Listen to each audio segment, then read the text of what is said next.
এমন এক জায়গায় আছি পাণ্ডুকর একবারে উত্তরপাড়া শেষ মাথায়। এই আইল দিয়ে আটলে পরে ধান গা লাগবো ভাই, ধান খেত আর ধান খেত দেখেন। গো মা পড়ে গেছিলাম আমি, হাই রে আমি তো পড়ে গেছিলাম। এমন একটা আইল দেখেন কাইটটা একবার। এই যে সাকিব সামনে, সামনে আছে কাবির আবার ইমন সামনে। পরিবেশ সুন্দর, কিন্তু এই আইলটা দিয়ে হাঁটাটা অনেক কষ্টকর। আসছিলাম একটা উদ্দেশ্যে, একটা প্রজেক্টের ছবি নেওয়ার লাগে, সবকিছু মিলে ভাই খুব অ্যাডভান্সার লাগলো আজকে। রে আল্লাহ রে, আমি আবার পড়ছি এই আইলে কি না পেয়ে থাকার সুযোগ নাই। এই আইল দিয়া ভাই মনে হচ্ছে পুরো অ্যাডভেঞ্চার একটা। মানে আমরা কোথায় এলাম, এটা আফ্রিকা জঙ্গলে। খুব অ্যাডভেঞ্চার লাগলো আজকে এই জায়গায় এসে। মানে ভালো ফিল পাইলাম এই জায়গায়, যদিও একটু দূরে। মানে দেখেন মানে বিনা পয়সায় কয়ে ঘুরলাম। হ্যাঁ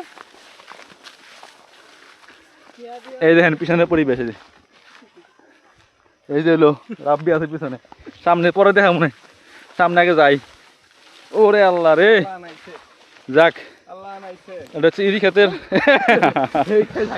ইরি ক্ষেতের আইল, ইরি ক্ষেতের ড্রেন সব মিলে। ও এটা কি ধান রে রাব্বি? ধান যদিও চিনি না। এখন প্রায় সন্ধ্যা ছুঁই একটু পরে মাগরিবের আজান দিবে, এই জন্য পরিবেশটা একবারে সুন্দর। এই পারভেজ আছে নি হ্যাঁ সাকিব, পারভেজ আছে রে? চল চল ওর ধান কাটার ভিডিও করতে আজকে।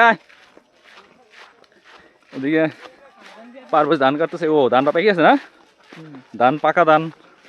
এই পাশে আবার কাঁঠা ধান, হুক্কা হওয়া, শিয়ালের ডাক শোনা যায়, হু করে ডাকে শিয়ালে। এই জায়গায় রাতের বেলা অন্ধকারে একলা একলা আসলে ভয় অস্থির হয়ে যাবে দেখুন মানুষ। শিয়াল তো একলা পেলে খাওয়া লাগবে একবারে, খাওয়া লাগবো না। যদিও গ্রামের মানুষ এত ভয় পায় না, রাত বিরাতে একলা একলা আড়ে। চোখের মাঝখান থেকে না রাস্তা রাস্তা আসছে, এটা তো চোখের মাঝখান একবারে বিল বলা যায়। কারণ একলা পাইলে শিয়াল কিন্তু সব গোষ্ঠী সহায় ধরবো, তাই না? এই ধান একটা কাটা শেষ।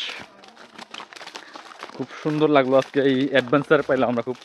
মানে অ্যাডভেঞ্চার এই সামনে একটা প্রজেক্ট, বিশাল বড় প্রজেক্ট। এই হলো অবস্থা।